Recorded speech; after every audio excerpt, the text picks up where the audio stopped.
Every day, more than 1 billion people open TikTok. They watch recipes, comedy, football clips, dance videos. It feels harmless.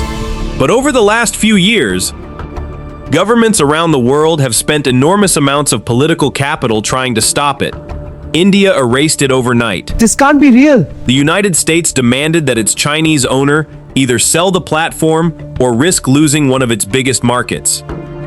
Canada, the United Kingdom, Australia, and several European governments removed TikTok from official government devices. Think about that for a second. Nuclear powers, intelligence agencies, lawmakers, national security experts, all focused on a video app. Why? What did they see that billions of users didn't? Because this isn't really a story about dance videos. It's a story about data, power, and one of the most important geopolitical battles of the digital age.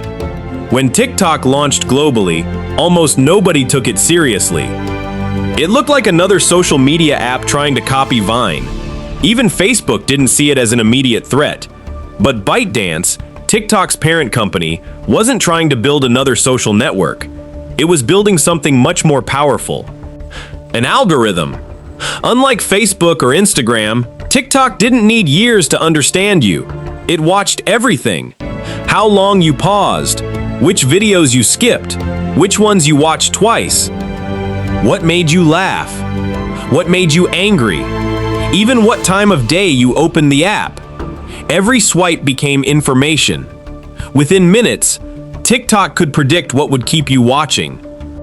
The app wasn't just learning what you liked, it was learning how your attention worked. And that changed everything. The first country that said no. For 2 years, TikTok grew faster than almost anyone expected. Then, everything changed. In June 2020, after deadly border clashes between India and China, the Indian government announced one of the biggest digital bans in history. TikTok was gone. More than 200 million users lost access almost overnight. The official explanation cited national security, data privacy, and concerns about the integrity of Indian users' information. For millions of creators, businesses, and ordinary users, the decision was shocking. But outside India, governments started paying closer attention. The question was no longer, why is TikTok growing so quickly? It became, what made an entire government decide the risk was too great? The next major battle wasn't fought on TikTok. It happened inside the United States Congress. In 2023, TikTok CEO Shou Zi Chew appeared before lawmakers for hours of questioning. The hearing wasn't about dance videos. It wasn't about influencers. Lawmakers wanted answers about one thing. Could the Chinese government gain access to TikTok's data? Chew repeatedly denied that TikTok shared US user data with the Chinese government. He pointed to billions of dollars being invested in Project Texas, an initiative designed to store US user data on American servers with additional oversight. But many lawmakers remained unconvinced. Because for them, the question wasn't whether there was proof of abuse.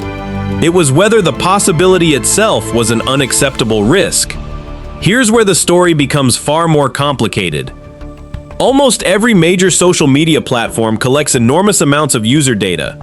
Google does, Meta does, X does, Snapchat does.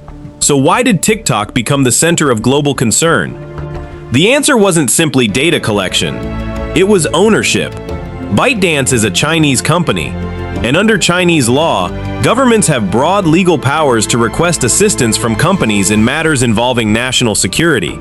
TikTok has consistently said it has never provided US user data to the Chinese government and would refuse such a request if asked. But intelligence agencies argued something different. National security isn't built around reacting after something happens. It's built around reducing risks before they happen. That difference shaped the entire debate. It wasn't about proving abuse.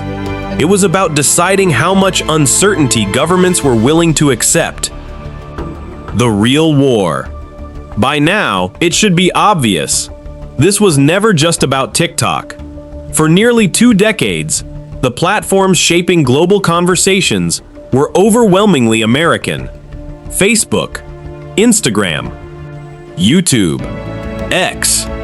Then a Chinese-owned platform built one of the most powerful recommendation algorithms the world had ever seen. It wasn't simply competing, it was outperforming many of its rivals in engagement. Suddenly, the conversation changed. This wasn't only about social media anymore. It became a question of technological leadership, digital influence, and who controls the infrastructure that shapes what billions of people see every single day. TikTok became the first major test case, not because it was the only company collecting data, but because it represented something larger: the rise of a global technology platform outside the traditional American ecosystem. Throughout history, countries fought over oil, gold, trade routes, territory. Today, they're increasingly competing over something you can't see: algorithms. Because whoever controls the systems that decide what billions of people watch holds a form of influence unlike anything previous generations experienced. Whether TikTok ultimately deserves every restriction placed upon it will continue to be debated. But one thing is already clear: the fight over TikTok was never just about a social media app. It became the world's first major battle over who controls the digital future. And that battle is only just beginning.